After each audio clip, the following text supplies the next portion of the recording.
Hey YouTube, how's it going? It's Daggers. So today we're going to do a little bit of React content because I think there's something fundamental about the gacha games that the Hoyoverse players don't understand, and that's that they're still RPGs. Even though they're gacha games, there's still a lot of RPG elements to this, and I think that it causes a lot of confusion, a lot of stress, and a lot of anger in the community. And there was some recent drama with a VTuber. I'm not going to get into all that. That stuff's been covered. But as I was watching and kind of listening to Hex Juice video today, I was cooking breakfast, had it in kind of like a podcast, listening to her react. I'm going to play a couple minute clip, and I want to have a discussion about one of the points that she brought up.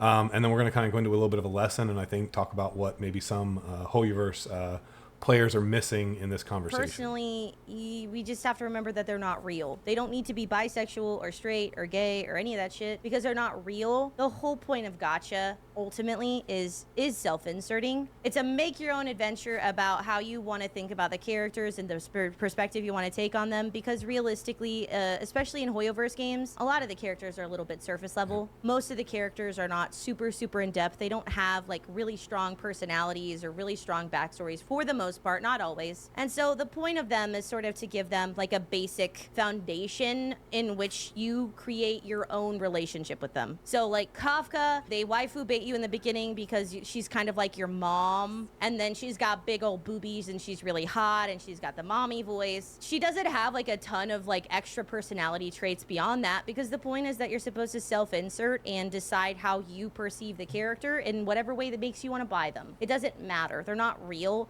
And to me, the Trailblazer is a completely aesthetic skin of how you decide you want to look at characters. I choose the female character because they're usually nicer looking in most gacha games. Personally, it's like a completely interchangeable which one was the one that walked up to her. It didn't fucking matter. It made no fucking difference. You can just imagine that it was Stell because they are the same character just with a skin. But like, I don't think they need to be bisexual, because we just have to remember they're not anything.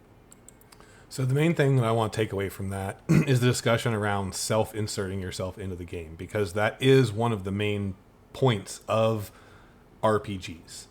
There are many different ways to roleplay, but one of the most, I would say, prevalent, one of the ones that most people do is a self-insert. And no matter what role-playing game you're doing, you're playing Legend of Zelda, you're putting yourself in the role of Link, and you're acting as if, you know, Link was you. You're making the decisions that you would make, but through Link, right? So most of the time, RPGs are played as a self-insert, but that's not the only way they can be played. There's a lot of other different ways. I'll use Baldur's Gate as a really good example. Probably, in my opinion, the best classic RPG game that's been made. I've hundreds of hours in that game. I love it. And you can play that game so many different ways, as the origin characters, as evil, as good. So many different choices. I've done like 3 full playthroughs, and none of them were the same. I saw cutscenes that I'd never seen before, and I guarantee you there's a lot more, and I've not gone back and done my honor mode run yet. So I need to do that, probably make some videos about that, but that's kind of not the point. The point is more about RPGs.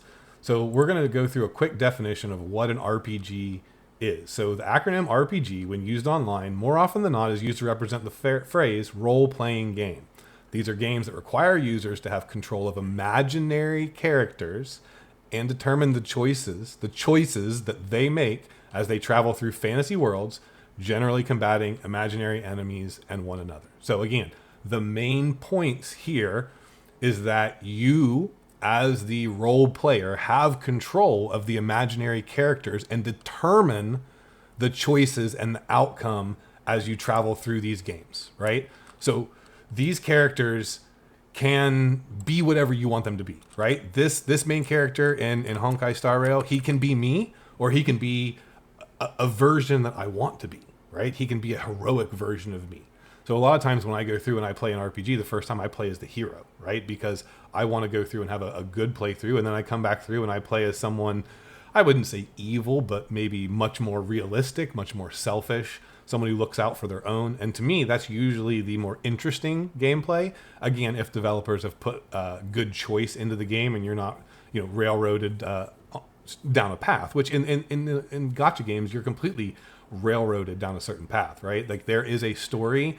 The open world is usually more a vehicle for telling that story. So it's not the focus of the role-playing game as it is in other games. Like in Baldur's Gate, the world changes with you. It's as much of a character in the world as any of the actual characters that are made. I don't feel that way in gacha games as much. Me personally, I don't get invested in the worlds. Some of the lore is okay, but running around this world in Honkai Star Rail like this, one, I can't jump, and that kills me every time I want to jump. I can't jump. It really drives me crazy. It's a whole different thing. But running around this world, I don't fall in love with the world. The world is not a character in this game. It's a vehicle for telling the story. And that's, again, perfectly fine, but it's a distinction that I think a lot of our Hoyoverse, community members are not understanding about the games that they're playing, is that you're playing a role and your choices and your decisions are correct. That's what matters. It doesn't matter what anybody else thinks. It doesn't matter how anybody else plays. It doesn't matter what choices or how someone else played the game. What matters is your choices, because you are the one that gets to decide in this imaginary world what the outcome is. And I think people are missing that. And the great thing that I loved about the Baldur's Gate 3 community was how many things on Reddit people would come in and share, oh, I found this crazy way to complete something. And there'd be 15 other comments about people who solved the same problem in a different, unique way. And that made the gameplay much more rich, much more engaging, and it created its own lore kind of around the game. And to me, that's much more engaging than something like this in Hoyoverse. So seeing people get really pissed off, really mad and upset, and going out and do hate posts on Twitter and all this stuff because a character, didn't act the way they thought they should, or someone else had a different role play with their character, it's ridiculous and it needs to stop. So please understand that you're playing a role-playing game, understand what that means, and it means that each player has the destiny in their hands, right? You get to control the game, and you get to control the choices and the outcome as much or as little as the game allows you. Pretty much all I came here to say, YouTube. So if you don't mind, like, comment, subscribe. Peace. I'm out.